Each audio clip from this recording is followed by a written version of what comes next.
जी जोहार, नमस्कार। मैं जगन्नाथ और आप सब देख पा रहे हैं गिरिडीह। आबुआ आवास योजना स्वीकृति पत्र वितरण समारोह में शामिल हुए मुख्यमंत्री हेमंत सोरेन के पार्ट 2 के रूप में काम करते हुए हेमंत सोरेन के सपनों को साकार करने की संकल्प ली है सरकार। बताया जाता है कोयलांचल में इंडस्ट्रीज व कोयले होने के बाद भी मूलवासी व आदिवासियों की स्थिति काफी खराब है। करोड़ों की योजनाओं का हुआ शिलान्यास व उद्घाटन। 35,441 लाभुकों को दिया गया आबुआ आवास का लाभ।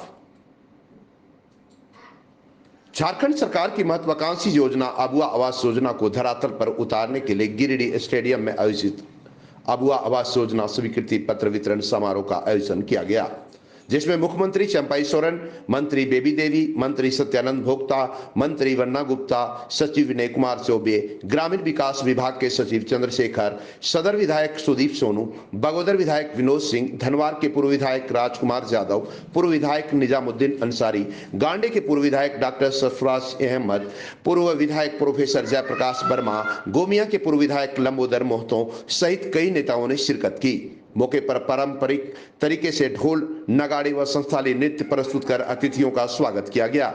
समारोह का उद्घाटन मुख्यमंत्री चंपाई सोरेन, मंत्री बेबी देवी, मंत्री सत्यानंद भोक्ता, मंत्री वन्ना गुप्ता, सदर विधायक सुदीप सोनू, बगोदर विधायक विनोद सिंह सहित अन्य अतिथियों ने संयुक्त रूप से दीप प्रज्वलित कर किया। आइए देखते हैं क्या कहा। तो फिर बने रहे बीएनबी के साथ और देखते रहे कब, कहां और कैसे दिखेगा, क्योंकि बीएनबी सच है तो बोलेगा। जय हो, जय हिंद, सत में जयते, वंदे मातरम। आज हम लोग आबुआ आवास ऐसा धरती में हम लोग चर्चा करते हैं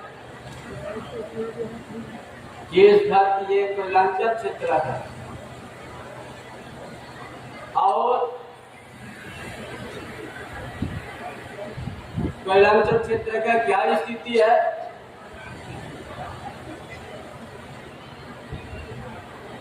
अब यहाँ का कोयला कहाँ का उपयोग है,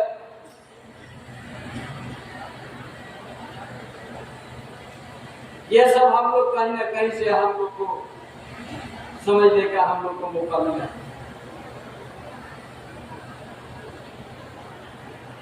और इसी धरती में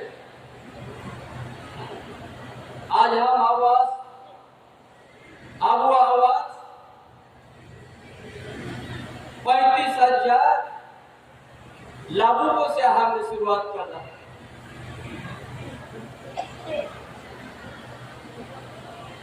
ये और कोयलांचल है, इस धरती से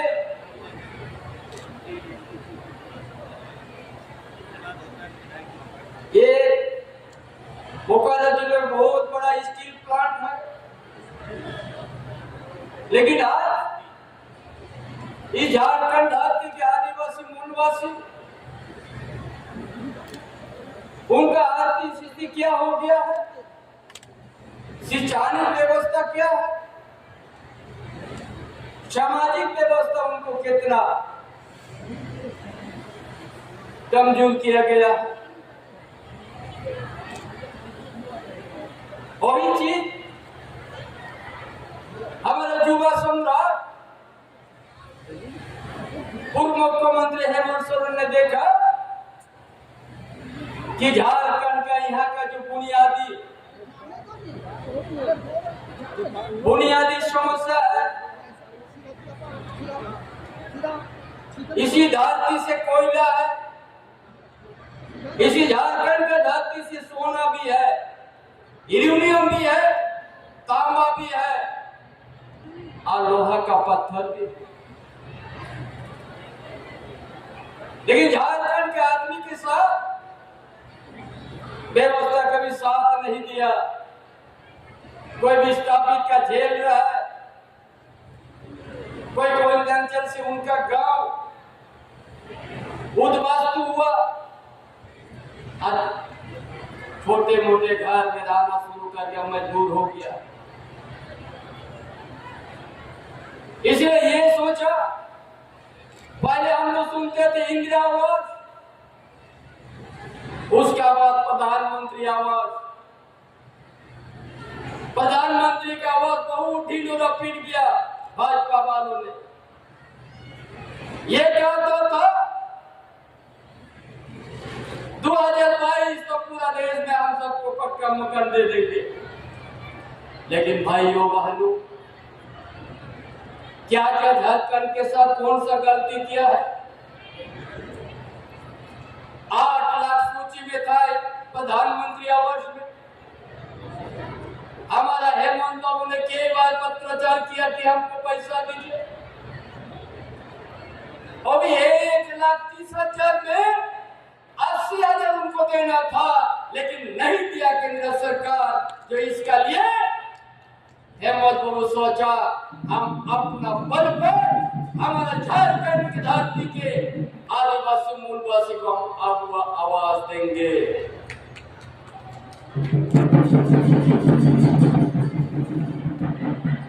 नहीं दिया।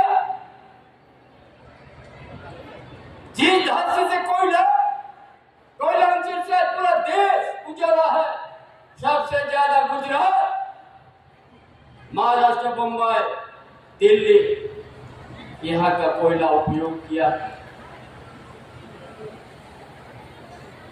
इसे आवास लेना पड़ा। कैसे करके आवेदन लिया गया?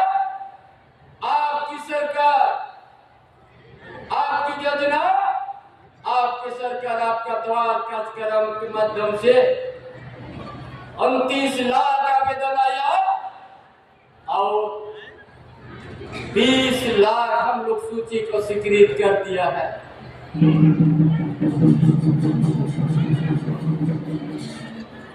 और इसमें हमारा पूर्व वक्ता ने कहा, गिरिडीह का लखपुरिया विधायक, यह 4 लाख किया जाए। आज इस मंच से हम आप लोगों के बीच में कहना चाहते हैं, 3 महीने के बाद 9 लाख आपको आवासीय एक साथ में दिया जाएगा।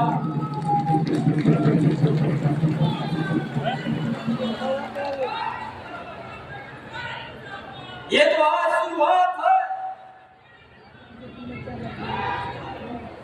उसका साथ हम लोग, हमारा मुख्यमंत्री हैं भ्रमण में वो देखा क्या है ग्रामीण क्षेत्र का स्थिति, आर्थिक स्थिति, रहन सहन क्या है, वहां का सामाजिक व्यवस्था किस तरह से आज कमजोर है, शिक्षा व्यवस्था किस तरह से दयनीय है। ये सारा चीज देखा या झारखंड क्यों इतना कमजोर है, क्यों यहाँ का आदिवासी मूलवासी कमजोर है।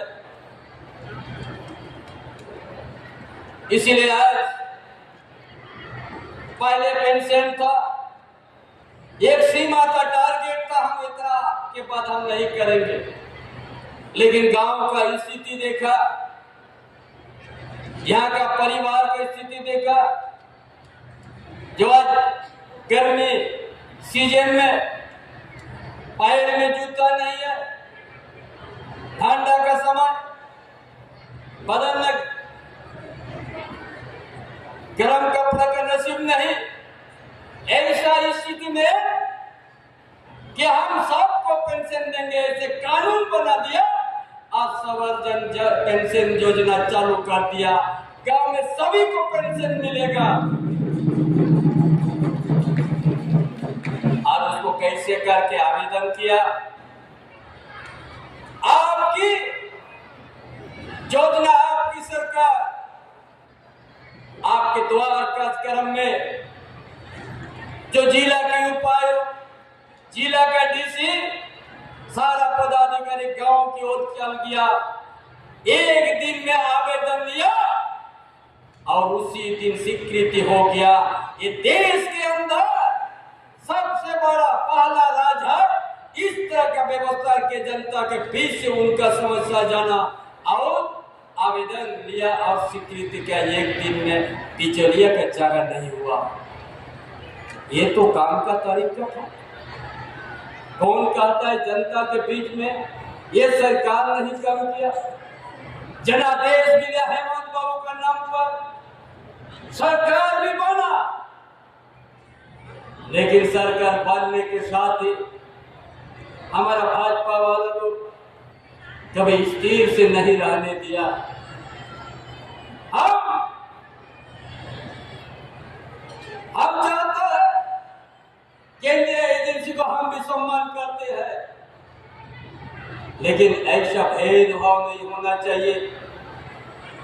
केंद्रीय एजेंसी लगा दिया, जिसका नाम पर खाता ना वही में नाम है हेमंत बाबू का नाम पर, आज उनको जेल यात्रा करना पड़ा। इसीलिए कि हेमंत बाबू ने यहाँ का झारखंड की बुनियादी समस्या को पकड़ लिया कि हम यदि झारखंड को आगे को ले जाएंगे तो हम पहले ग्रामीण क्षेत्र से वहां का आर्थिक व्यवस्था को ठीक करना है। कम से कम सबको हम पेंशन देके 2 रोटी 2 टाइम उसको मिले, पहले ये काम करेंगे।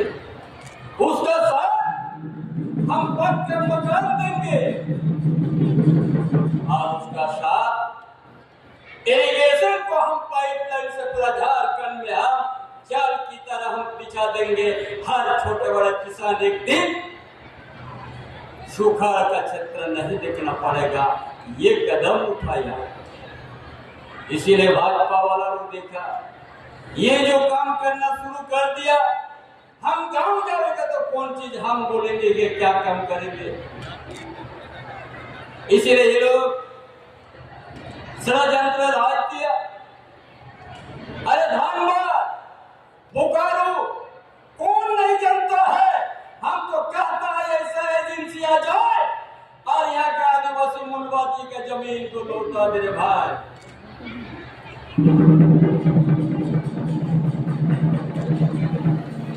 आज हमारा ऊपर ही हेमंत बाबू का नाम पर ना खाता ना वही में नाम है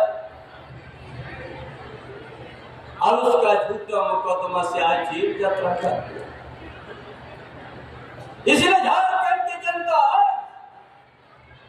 इसलिए हम केंद्रीय एजेंसी पर सवाल खड़ा करते हैं। जनता भी सवाल खड़ा किया, भेदभाव नहीं करो, स्वतंत्र रूप से काम करे, हम स्वागत करेंगे, लेकिन भेदभाव नहीं। जो आरोपी अगर भाजपा में चल गया तो एकदम वॉशिंग मशीन से साफ होकर निकल जाते हैं, कोई दागी नहीं। क्या विडंबना है लोकतंत्र में, क्या है। इसीलिए हमारा भीमराव अंबेडकर जयपाल मुंडा जो संविधान को रचना करके किया है, भारत वर्ष के सभी समुदाय को, सभी धर्म को, सभी भाषा को सम्मान देने के लिए। इसीलिए क्या आज हमारा पूर्वजों ब्रिटिश साम्राज्यवाद से लंबा लड़ाई लड़के भारत को आजाद किया, स्वतंत्र किया और भारतवासी बहुभाषा बहुधर्म के है और उसे संविधान के अंतर्गत हम लोग को लाना। आज केंद्र सरकार केंद्रीय एजेंसी दुरुपयोग करके अपना दल को सत्ता का कबीज होने के लिए प्रयोग कर दिया। यही हाल विकास जनता दुखी है। इसलिए आज हम घोषणा करते हैं, आज का दिन से 20 से 22 तारीख दिन तक हमारा बड़ा स्थिति है, गरीब है, जो 60 साल में पेंशन जगह अभी 50 साल से आज से अभियान चालू कर दिया। जिसका भी 50 साल होगा वो सबको सब योजना मिलेगा। आज से उनका आवेदन लिया जा रहा। यह है युवा सम्राट हेमंत।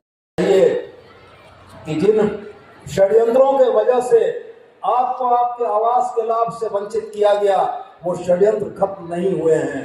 वो षड्यंत्र आज भी चल रहे हैं और आज भी आपकी आगुआ सरकार को अस्थिर करने का प्रयास किया जा रहा है। और हम आपको याद दिलाना चाहते हैं कि आपके अधिकारों के लिए संघर्ष करने का जो जज्बा हेमंत बाबू ने दिखाया था, उस जज्बे को और ज्यादा बढ़ के हमारे चंपैदा दिखाएंगे। लेकिन सवाल इस बात का है कि गिरिडीह की धरती ने, झारखंड की धरती ने हेमंत बाबू को, झारखंड मुक्ति मोर्चा नीति सरकार को अपना आशीर्वाद दिया था, और उसी आशीर्वाद का आज ये प्रतिफल है कि आज 2 लाख लोग पूरे प्रदेश में आबुआ आवास से लाभान्वित होने जा रहे हैं। मैं माननीय मुख्यमंत्री चंपैदा से यह आग्रह करना चाहूंगा कि आने वाले वित्तीय वर्ष में इन 2 लाख की संख्या को बढ़ाकर 4 लाख किया जाए, और झारखंड के वैसे लोग जो इसकी अर्हता रखते हैं उनको 4 लाख आवासों का लाभ दिया जाए। और मैं आपको यह यकीन दिलाता हूं कि चंपैदा के नेतृत्व में चल रही सरकार केंद्र सरकार के किसी भी सौतेले रवैये, किसी भी भेदभावपूर्ण नीति के खिलाफ कवच बन के खड़ी होगी, और आपके अधिकार संरक्षित होंगे, आपके अधिकार आप तक पहुंचेंगे। आज इस शुरुआत के साथ मैं गिरिडीह की धरती पर चंपैदा का स्वागत करता हूं, और साथ में गिरिडीह की आंदोलनकारी धरती, जिसने अलगराज के संघर्ष में अपने बड़े साथियों की कुर्बानी दी है, यह धरती भी आपसे बड़ी उम्मीदों की निगाहें लगाए बैठी है। तो हम यह जरूर मानेंगे कि जिस तरीके से विश्वगुरु शिबू सोरेन, जिस तरीके से हेमंत बाबू, उसी तरीके से चंपैदा भी गिरिडीह के हक अधिकार के लिए निश्चित रूप से ध्यान रखेंगे। आज इस बड़े जिले को 17,000 आवासों की सौगात मिली है। इसके लिए आपके माध्यम से हम सरकार को भी धन्यवाद करना चाहते हैं, और यह उम्मीद करते हैं कि आने वाले दिनों में आपका स्नेह गिरिडीह को मिलेगा, और गिरिडीह के लोगों की आकांक्षाओं को आप पूर्ण करेंगे। इतनी बातों के साथ मैं अपना वक्तव्य समाप्त करता हूँ। जय हिंद। हम लोगों ने बहुत सरकारें गई, लेकिन इस तरह का घर घर में जाके ग्राम सभा करना, घर घर में जाके योजनाओं को चयन करना, और फिर घर घर में जाकर बेनिफिशियरी को लाभ देना, वहाँ उपायुक्त जा रहे हैं, कमिश्नर जा रहे हैं, यहाँ हमारे मुख्यमंत्री जी जा रहे हैं। ये महत्वाकांक्षी योजना हम लोग का देश में पहला राज्य है जो गरीब के कल्याण के लिए की योजनाएं चल रही है, और ये खनिज संपदा राज्य है। न यहाँ धन का कमी है, न हमारे माननीय मुख्यमंत्री चंपैदा सोरेन जी का मन का कमी है। चाहते हैं कि यहाँ पर जो आवश्यकता, जो जरूरी है, सबको पूर्ति हो, क्योंकि समय कम है। सभी को मैं अपनी तरफ से बहुत बहुत बधाई देता हूँ, धन्यवाद देता हूँ। जोहार। बताइए, समस्या बताइए। हम लोग 2011 से हम लोग काम कर रहे हैं। जब सैया के पेयजल विभाग में हम लोग का चयनित किया गया है, और आज तक हम लोग का हम लोग का 1 रुपया पैसा नहीं दिया गया है। 5 साल मिलने के बाद बंद कर दिया गया। 5 साल से हम लोग काम करते जा रहे हैं। घर नल जल का काम किया, शौचालय का काम किया, कूड़ा कचरा सब उठाए, सारा स्वास्थ्य के बारे में सारा काम किया है। लेकिन अभी तक मुख्यमंत्री कोई आवाज हम लोग का नहीं सुन रहा है। बकाया राशि जितना हम लोग का प्रोत्साहन राशि है, सब कुछ अपना पेंडिंग में पड़ा हुआ है, और हम लोग का बात कुछ न सुन रहा है। जितना हम लोग फॉर्मेट भरे हुए देने के लिए तो दूसरा फॉर्मेट निकालते हैं, कभी कभी कहते हैं ये फॉर्मेट वो फॉर्मेट, आया हुआ मानदेय भी नहीं देना चाह रहे हैं। छोड़ के बाल बच्चा छोड़ के अपने हम लोग के पास अगर मुख्यमंत्री के काम अगर नहीं पहुँचेगा और हम लोग का न्यूनतम मजदूरी नहीं मिलेगा, तो जाने वाले 2025 में मुंह तोड़ जवाब देने के लिए हम लोग प्रदर्शन होते रहेगा, लगातार चलते रहेगा, जब तक नहीं मिलेगा लगातार चलते रहेगा। ना पड़ेगा भटकना फेक शेयर और व्यूज पर, क्योंकि क्या, कब, कहां, कैसे की सबसे तेज और सटीक कवरेज मिलेगी आपको BNB ऑल इंडिया न्यूज पर। हर खबर को आप तक पहुंचाने से पहले खरे सोने की तरह तौलेगा। आप बने रहें BNB ऑल इंडिया न्यूज के साथ, क्योंकि BNB सच है तो बोलेगा।